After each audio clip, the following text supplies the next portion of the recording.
آج صبح و شام لوگ مولویوں کو گالیاں دیتے ہیں. مولوی ہوتے ہیں 2 نمبر بھی مولوی, لیکن اگر تم لوگ مولوی لیس ہو گئے نا, تمام تر سائنسی ترقیوں کے باوجود تم ٹرینوں کے نیچے آ کے خودکشیاں کرو گے, کھمبوں کو پکڑ پکڑ کے مرو گے تم, اور تم بیڑا غرق ہو جائے گا تمہارا.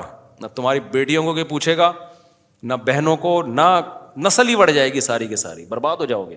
تو شکر کرو ایک ہی ڈھنگ کی چیز ہے تمہاری سوسائٹی میں, جس کو کیا کہا جاتا ہے, مولوی. اور پاکستان کے اور انڈیا پاکستان کے مولویوں کو دنیا میں سب سے برا سمجھا جاتا ہے.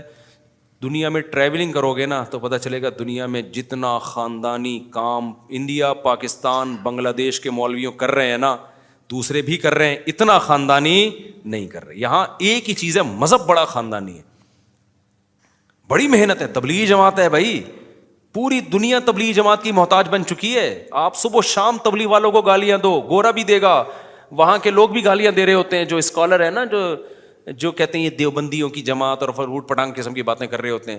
بچہ جب بگڑتا ہے نا ان کا, وہ کہتے ہیں سہروزے کے لیے اس کو, یہ علماء دیوبند نے کس لوگوں کو ایک چینل دیا ہے اپنے بچوں کی تربیت کے لیے.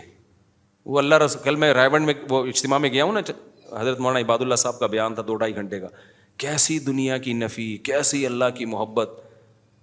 بھائی یہ چیز آپ کو مارکیٹ میں نہیں ملے گی. میں نہیں کہہ رہا دوسرے اسکالر کام نہیں کر رہے ہیں, بہت مضبوط بنیادوں پہ کام اللہ ان سے لے رہا ہے. یہی وجہ ہے کہ آسٹریلیا میں کوئی مفتی بنے گا نا, پتہ ہے کہاں جائے گا, وہ کسی دیوبند کے علماء کے کسی مدرسے میں جا رہا ہوگا, چاہے وہ یو کے میں ہو چاہے وہ ساؤتھ افریقہ میں مدرسہ ہو. یو کے میں بے تحاشا مدارس ہیں, لندن میں, فرانس میں. میں نے مفتی دیکھے کہاں سے پڑھے, کہہ رہے ہیں ہم یو کے گئے تھے مفتی بننے کے لیے. میں نے کہا یو کے میں آکسفورڈ یونیورسٹی میں مفتی بھی بنا رہے ہیں؟ انہوں نے کہا نہیں, وہاں پر مدرسہ ہے. کس کا مدرسہ ہے؟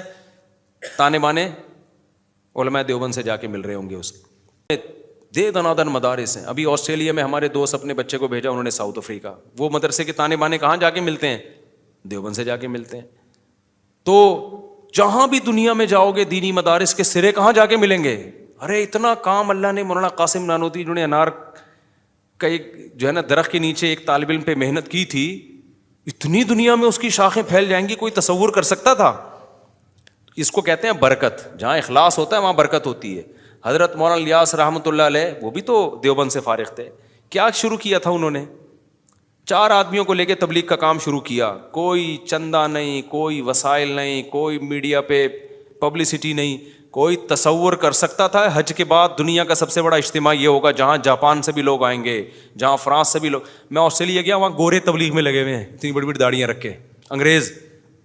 جاپان گیا, جیپنیز تبلیغ میں لگے ہوئے ہیں, اتنی بڑی بڑی داڑیاں رکھ کے. سمجھ رہے ہو؟ اور ایک واقعہ سن کے تو مجھے بڑی ہنسی آئی. ہمارے ایک دوست وہاں مفتی ہیں آسٹریلیا میں, بڑے مفتی ہیں ماشاءاللہ. میں نے کہا آپ کہاں, اردو صحیح نہیں آتی, میں نے کہا آپ کہاں پیدا ہوئے؟ انہوں نے کہا برازیل میں پیدا ہوا تھا. میں نے کہا اعلیٰ تعلیم کے لیے, پھر دینی تعلیم کے لیے کہاں گئے؟ کہہ رہے بنارس.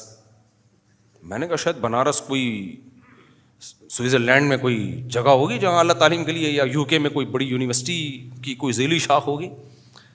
میں نے کہا بنارس گئے؟ کہہ رہے ہیں یہ جو کراچی میں بنارس ہے, وہاں ایک مدرسہ ہے, وہاں گیا تھا میں. سمجھو, اور بالکل صحیح کہا. آپ تو ان مدرسوں کو 2 ٹکے کا سمجھتے ہو, صحیح ہے نا. میں مانتا ہوں 2 نمبر مدرسے بھی ہیں, ایسا نا کوئی بھی مدرسہ جا کے ہم ہر مدرسے کی کوئی ذمہ داری نہیں